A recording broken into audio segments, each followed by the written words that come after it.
and welcome back to our journey of exploring the world of supply chain management. If you are new here, I am Jadin George. This is where we simplify the complex topics of supply chain management into small bite-sized insights. So have you ever wondered how companies know what to produce, how much to stock and when to restock?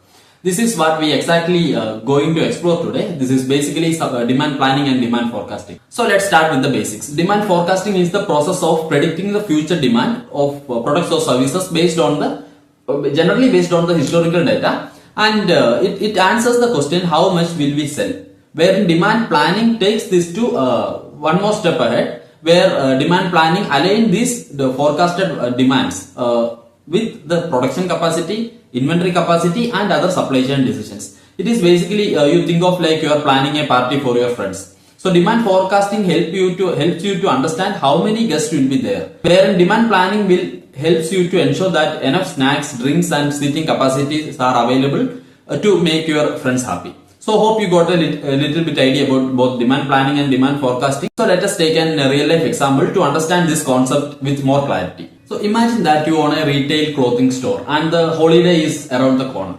Demand forecasting about, you will have a look at the previous year's sales data and you will identify which was the best seller product. And say for example, you will identify that sweaters were the most top seller. By analyzing the sales data, you will go for 1000 units for current year. And in the next stage, you will go for demand planning, where you will ensure that the production capacity or procurement capacity and the warehouse space is available to store or to produce and store that. But you don't stop there. Also, you will stock a 10% extra in order to avoid stockouts. And also, you have a deal with the supplier that in case of any stockouts, the express delivery should be done. So here another question comes, why should you opt for 10% extra or the express delivery? Because demand forecasting is all about predicting the future demand, right? It may not give an exact count or exact figure, because there will always be a gap between expectation and reality. Say for example, the nearby stores are getting closed due to any renovation or any other issues, any other regulatory issues. So in that case, the customers will come to your store. So if you do not have any stocks ready, you may not be able to make use of that situation, right? So that is where we have to go for an extra extra stock that is called safety stock. In the one of the coming videos, we will explain the concept clearly.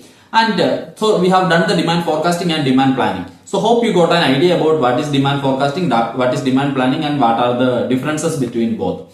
Next, we will see what are the types of demand forecasting we can use. What are the techniques we can use for demand forecasting. So first we have qualitative method, which can be used in case of any historical data, unavailability of any historical data. So that includes one technique called Delphi method. So which is basically we will gather the opinions from experts to understand what is the approximate figure that can be procured or produced. That is one method, that is called Delphi method. And next we have quantitative methods. In quantitative method we have moving averages, exponential smoothing, that is basically time series analysis. And next we have regression, and also we can use machine learning for the same, which includes decision tree, neural networks, etc. Next we will see why should we go for demand planning, demand forecasting, or what is the importance of this. The first thing, we can optimize the inventory. In the previous video we discussed one of the objective of supply chain is to cut down the cost and through which profitability can be increased, at the same time quality can be maintained. So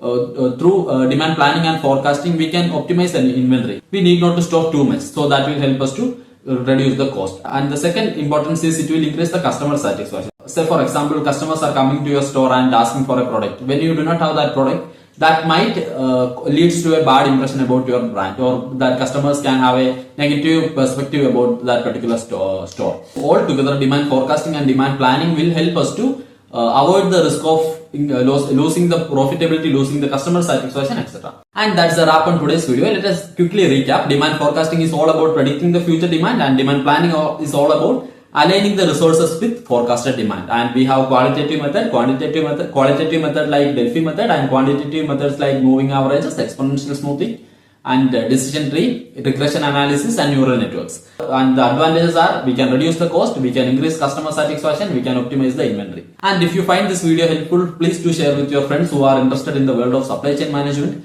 And also I would like to hear your ideas and thoughts on the comment section. Please do let me know, and I will see you in the next video. Until then, stay curious, please explore. Let's learn, leap and lead together. So we'll see in the next video. Thank you for watching. Bye.